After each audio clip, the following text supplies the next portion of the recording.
Well, let's get started. So when it comes to faceless videos, two crucial steps stand out: the editing and the scripting. Now, you might wonder, why go for this style? Well, there are a few reasons. Maybe you prefer not to show your face.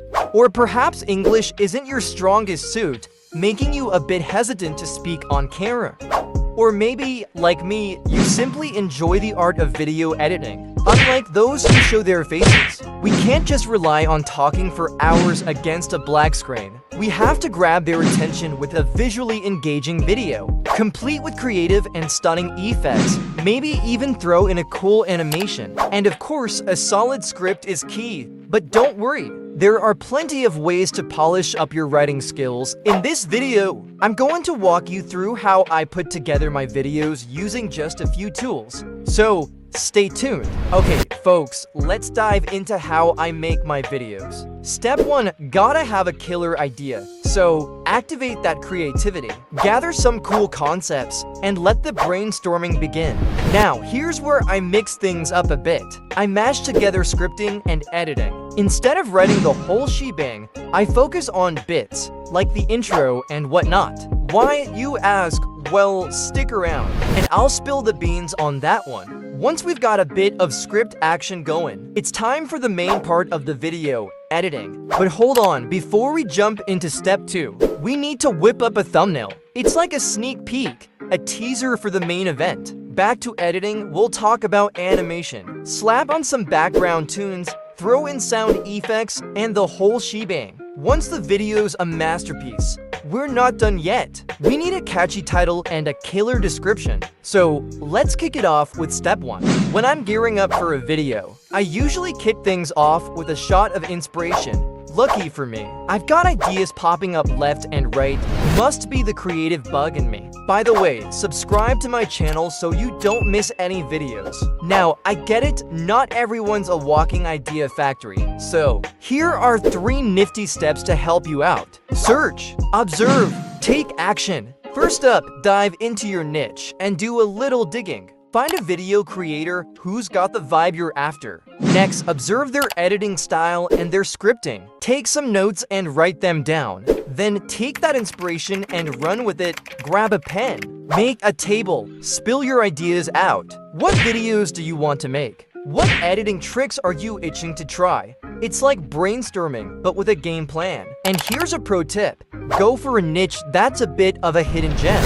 Low competition but high results. It's like striking gold when you find one. So go ahead, dig in, and let those ideas flow. Okay, so let's talk about thumbnails. The first thing your viewers see, if you want them to click on your video, your thumbnail game has to be on point. Personally, I use Canva for this. It's a great tool with lots of templates, images, and handy features. They've even added some AI tools recently to make things smoother. Here's how I make my thumbnails. I find a template that fits my video idea, tweak it to my liking, and there you go. Now, you might wonder, don't you have to pay for most stuff on Canva? Yeah, you do, but honestly, if you're serious about this for the long haul, Canva Pro is worth it. Think about all the templates, elements, and tools you get. Sooner or later, you will understand that you also have to invest money in your business. Now, take a look at the thumbnail. Looks good, right? Alright, let's move on to the next step. So, when it comes to making my videos, I've got this 2-step combo going on. First, I tackle bits of the scripting, and then it's off to the editing room in CapCut. Now you've got choices. Some folks use tools like ChatGPT, or even CapCut itself to draft their scripts. Well, personally, I'm old school. I enjoy writing my scripts manually. Feels more natural, and I can let my imagination run wild. But hey, you could also hit up ChatGPT for a topic if you require some inspiration. Both ways have their pros and cons. It's just about finding what suits your style. I like to roll up my sleeves and pen down my ideas. Keeps things real, you know? Alright, for those who might be finding their feet in the scripting game, I've got a couple of tips to make things smoother. In case English is not your mother tongue, I also have a tip. You could use depl.com to write your own script, either from your language to English or the other way. Then go to ChatGPT and enter this command. All commands are in the video description, as well as useful links. 2 tools I use in the video. Then the AI will spit out a text for you and you can copy it and use it for your script. Practice makes perfect. Don't stress if your first few scripts feel a bit shaky. The more you do it, the more comfortable you'll become. So embrace the learning curve and keep refining your style. Now to understand why I write the script in parts at all, you should know how I get this great voiceover. So let's get to the most elaborate, but also most interesting part of the video, the editing. Welcome to the fun part of the video. Before I show you how to edit your videos to be as cool and good as mine, let's talk a bit about voiceovers. CapCut has this awesome function called text-to-speech. The process is pretty simple. You type some text in the field, choose a voice you like, and convert the text to speech. For today's video, I'm using the premium voice from Wool because it sounds really natural, and you don't need to cut much out. But before I bought the premium version, I used this one. By the way, if you want to try CapCut Pro for 30 days, you can access the link in the description. Now, you have your audio in 80% of cases. The app does really well, but there are sometimes parts where it stops unnecessarily, especially when you insert longer texts. That's why I would recommend you insert short phrases instead of whole texts. If you have any pauses or unwanted parts in the video, you can easily cut them out. I'll use this sentence to show you how to cut out the places.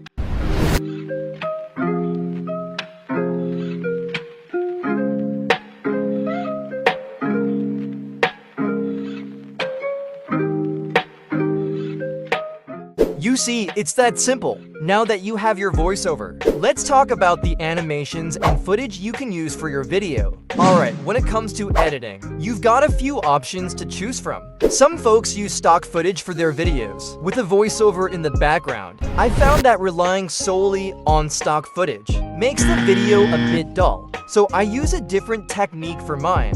But don't worry, just because stock footage doesn't work that well for me doesn't mean it won't in other niches. For instance, if you're running a facts channel, you could go for using only stock footage, and if you need these kinds of images or videos, here are a few websites: Pixabay, Freepik, Mixkit, or Envato. Now, I'd say I use stock photos or videos about 10% of the time for my videos. In most cases, I combine animations with effects and texts. It takes a bit of time to get the right feel for the effects and the video. Now, you'll understand why it's also important to write the scripts in parts. I work with phrases and try to find the perfect animation and video for each. Let's take this phrase as an example. I talk about ChatGPT and CapCut, so I made this animation that perfectly illustrates what the voiceover is saying.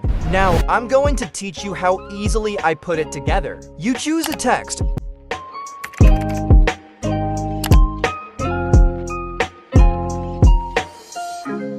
Import the icons or images you want to talk about. Choose fade in as an animation. And you're done. It's that simple. Now, you could repeat the same thing, but the video would get boring if you used the same technique every time. So, I'm going to share another one with you. And don't forget to smash the like button. If you're stuck on editing, you can use words. CapCut has a bunch of text templates and styles you can use to make plain text look fantastic. But don't overuse this technique. It can take up a lot of your time. Just pick a sentence and try to sync it with the voiceover. It might sound complicated, but check out this example to understand it. Hi, my name is Max. Simple but effective. Match the words and go for short sentences. No need for fancy effects, just the text. My last tip on this topic: if you're struggling with an editing gap, focus on one word and try to implement an animation from Canva or stock footage that visualizes that word. Now, let's talk about backgrounds. I don't want to dwell too much on this topic. As you can see, I'm sticking to a single background because I believe that just having a black background doesn't look that appealing. I created mine using Canva, and in just a few seconds, I'll show you how I did it.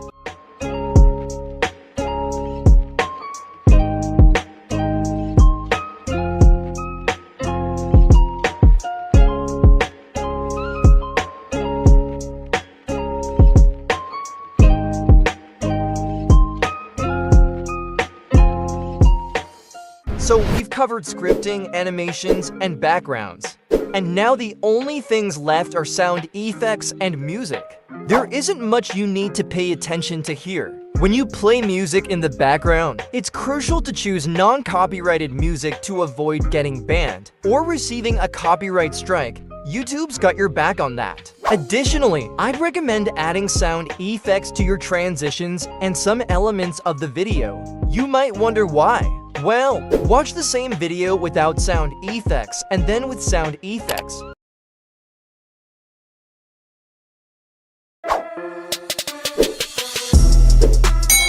Notice the difference? Just be sure to add a sound after every transition. With a bit of practice, you'll get the hang of it. A compelling YouTube title and description are crucial for attracting viewers and improving search visibility, as they serve as the first point of engagement and key indicators for algorithms. Alright, let me walk you through how I pick my titles. First things first, I browse through videos in my niche on YouTube. I scroll through my YouTube feed until I stumble upon a catchy title that fits my video. Once I find one, I copy the title and head over to GPT. I paste the title, use a specific command, and voila, I've got my title. After that, with another command, I get my description sorted.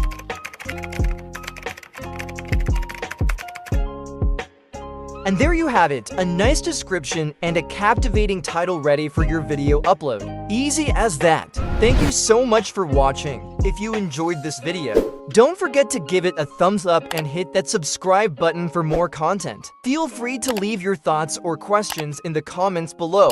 I love hearing from you. And of course, stay tuned for the next video. Until then, take care and I'll catch you in the next one. Bye for now.